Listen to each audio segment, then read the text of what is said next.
Starting October 1st, I am beginning this job of being the coordinator for Malaria for the conference. And it is a full-time gig, which I think I wasn't quite sure what that meant for a long time. And then I've realized the scope of the work that there is to do. And so I'm excited about all that we get to do together. And my job is not to raise money for malaria. My job is to empower and mobilize our conference to raise this money together. Yes, I've been in Marengo at the First United Methodist Church for 4.5 years.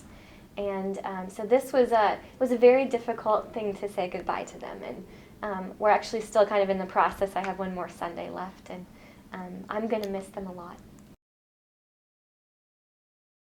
I had already been a part of a committee that was starting to imagine what this was going to look like on the conference level, and working with Bob Dean and Dave Wiesner.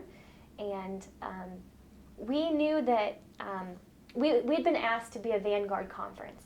And what that means is that United Methodist conferences across the United States are being asked to join this effort in different waves. And so there were pioneer conferences who started, and we're a part of the second wave. We're Vanguard conferences. And so we were told that we'd have someone sent to us from UMCOM who would be our field coordinator. But they've learned in the first wave of churches that it works best if it's someone from the conference who heads this up, because then they don't have to learn everything all over again about the church here and how church functions. So with that new piece of information, Bishop Trimble asked me to do this position. And I, at first, was hesitant because I wasn't sure what it meant, but the more I've learned, the more excited I am about the fact I said yes. I went to Nashville for 5 days of intense training, beginning of the morning, starting at 8 o'clock all the way till 8 o'clock at night, and then we had homework to do every night. So we learned not only about the strategic plan that is in place for Imagine No Malaria, we learned facts and statistics and heard powerful stories about what our faith in action can do. And so then we used all of that to put together our own presentations that now I get to come back and help others use. And so I feel like I went through boot camp, and now I'm ready to get started. There's one that is probably going to be the top of my list. It's the story of this little boy named Domingos. He's from Angola, and he was diagnosed with malaria, and it takes a while for malaria to present itself. And so it had presented itself. His aunt actually tried to get him to the hospital, and they got him to the hospital. I don't know his exact age, but he's maybe 1.5 years, 2 years old. And we have an image of Domingos in the hospital, and his aunt right there next to him. And at that point, by the time he was able to get to the hospital, anemia had set in, and being so small, he needed a blood transfusion. But because he was a baby, the doctors did not have needles small enough or the skill to correctly give him the transfusion.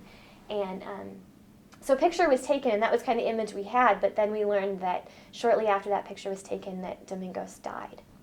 And the doctor who was caring for him asked, what could have been done to save his life? And they talked about the transfusions, but then she also said the other thing we needed was oxygen. And the family had gotten him to the hospital, but the hospital did not even have an oxygen tank to supply the oxygen. I think that just broke my heart to know that such simple things, like a tank of oxygen that we see all over the place in Iowa. We have portable oxygen tanks so that people can live long, productive lives and be active, and that was all he needed to live, and that broke my heart. It really did. Here in Iowa, we've basically got 3 parts to this plan. And the first part is advocacy. And so part of our work here is going to be not only training people we're going to be training people who can be speakers on behalf of this project, and they're going to be available for local churches, for Sunday school classes, for any group who wants them to come and share the story. With that advocacy also comes, once you learn what you can do, then you also realize there are some things that we all can do together. Part of that has to do with congressional funding and ways that we can speak out as United Methodists. Part of it just is sharing our message. So we have these Imagine No Malaria wristbands, and even just by wearing a wristband, you're an advocate because you're telling a story. So advocacy is a key part. We also are raising money, though, and that's going to be a big piece of this project. We know that a lot of that will come from the grassroots level. Individuals and local churches who decide this is important and we are going to make a sacrifice so that we can accomplish this. And we're hoping that within local churches there might be a person or a couple people who are willing to say, this is so important, I'm going to offer this amount, and I'm going to challenge the rest of the church to match me. So that there might be some who are gifted and have been blessed by God to do that, so that we can make our dollars go even farther. So that raising funds is a big part of it. And we're going to have training for local church leaders about how to do that, what steps they need to follow, how we can properly thank people for their gifts. All of that's going to be coming. But the last piece of that puzzle really is about engaging our communities. And we've realized that there are people who are in our communities who are hungry to make a difference. And we can make a difference. And so this is an amazing way to reach out to people who are the neighbors down the street or the young people who are hanging out on the square, and to say, you know what, we're gonna come and meet you, and we're gonna do this together. And so that might be through a 5K run, or it might be a lemonade stand your church sets up outside of a football game. But ways that your church can step outside of its walls and reach other people so that we can join together for this effort. I think I have two things, actually. First is prayer, because I think none of this will be successful unless we're inviting God to be a part of it.